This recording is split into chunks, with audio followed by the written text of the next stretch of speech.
As children, our most enthusiastic conversations may have centered around two distinct topics: chocolate and dinosaurs.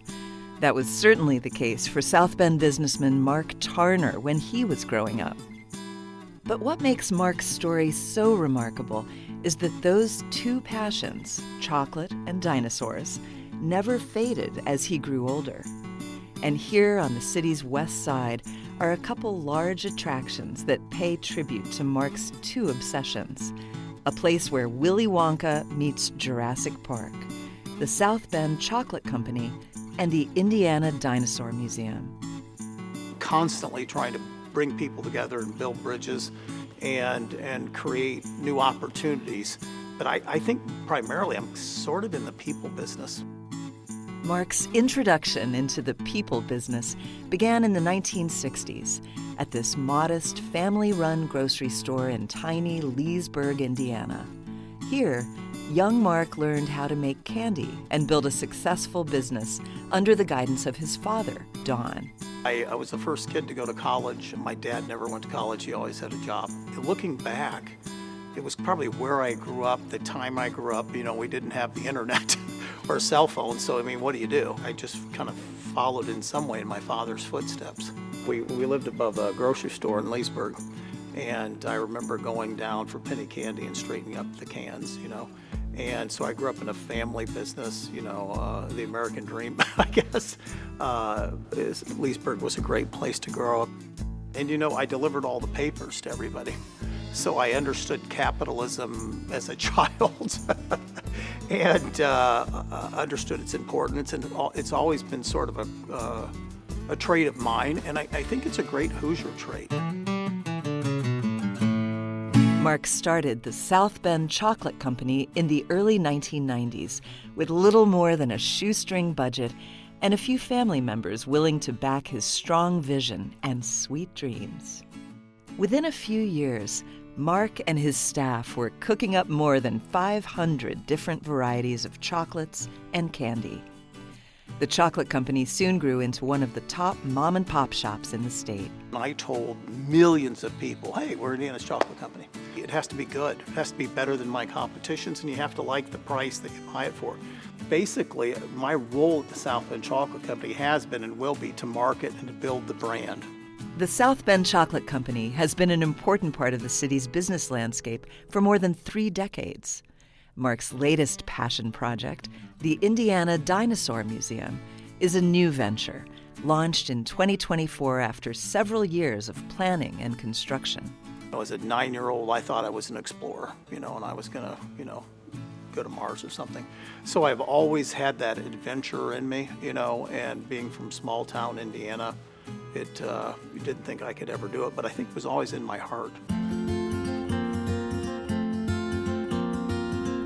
At the invitation of a University of Notre Dame professor, and with the encouragement of his dinosaur-loving daughter, Mark and his family traveled to Montana in the early 2000s to join a dinosaur dig.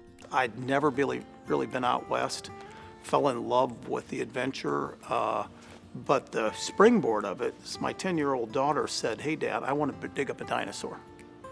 So we were coming back, and I said, well, we're going to do this. The experience was life-altering. Mark began reading anything and everything he could find about paleontology. And he started conversations with some of the nation's most accomplished scientists and scholars. I started subtly digging around 2000, 2001. And it's something, you know, you just can't be an Olympic athlete overnight. It takes years. So I just partnered with people. People taught me. I'm bold enough to go ask people to help me. Some of the best paleontologists in the country have helped me. In order to stake a claim for his own dig site, Mark must work closely with Western ranchers and landowners. Then, he and his team can begin their search for fossilized clues to America's prehistoric past. I love ranchers. They're incredibly intelligent, hardworking. If I can think of any class of American that embodies who I want to be, it's a rancher. And to gain their trust takes time. And it's not something that money can buy. If people trust me, I'm going to do what I say I'm going to do. And that's kind of another Hoosier trait. We're trustworthy and honest and hardworking, and that really, really benefited me. I'm Anastasia, and I'm a storyteller here. You are currently in the sauropod / femur room. The Indiana Dinosaur Museum is an 8,000 square foot warehouse that Mark turned into a huge educational facility for students of all ages. I'm trying to explain complicated ideas in a very simple way, visual. People get what they see. You can see we all come from eggs. Dinosaurs come from eggs, turtles come from eggs, we come from eggs. And so you can see that. We have turtles, and we talk about the evolution of turtles. It's one thing to see a turtle, a 65 million year old turtle. It's another thing to hold a live one in your hand and say, hey, that's 250 million years of evolution. We have a great lab. There are people actually in the lab. We have a dinosaur with skin on it. These are some of the highlights, I think.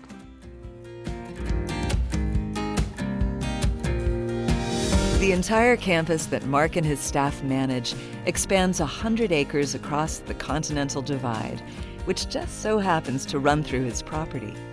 Here, guests can watch live buffalo roam across expansive plains and meadows.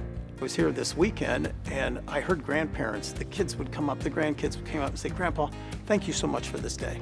To see children reward people they love, and then maybe they can learn something together. Primarily, I want people to take away that life is an adventure. What I've taken away with this is self-respect. I think that's the rarest commodity. So I respect what I've done. I haven't done it perfectly. The greatest gift I've given myself is that I took a big league swing, and I do it every day. I think sometimes I look and see that it's a miracle that I am where I'm at.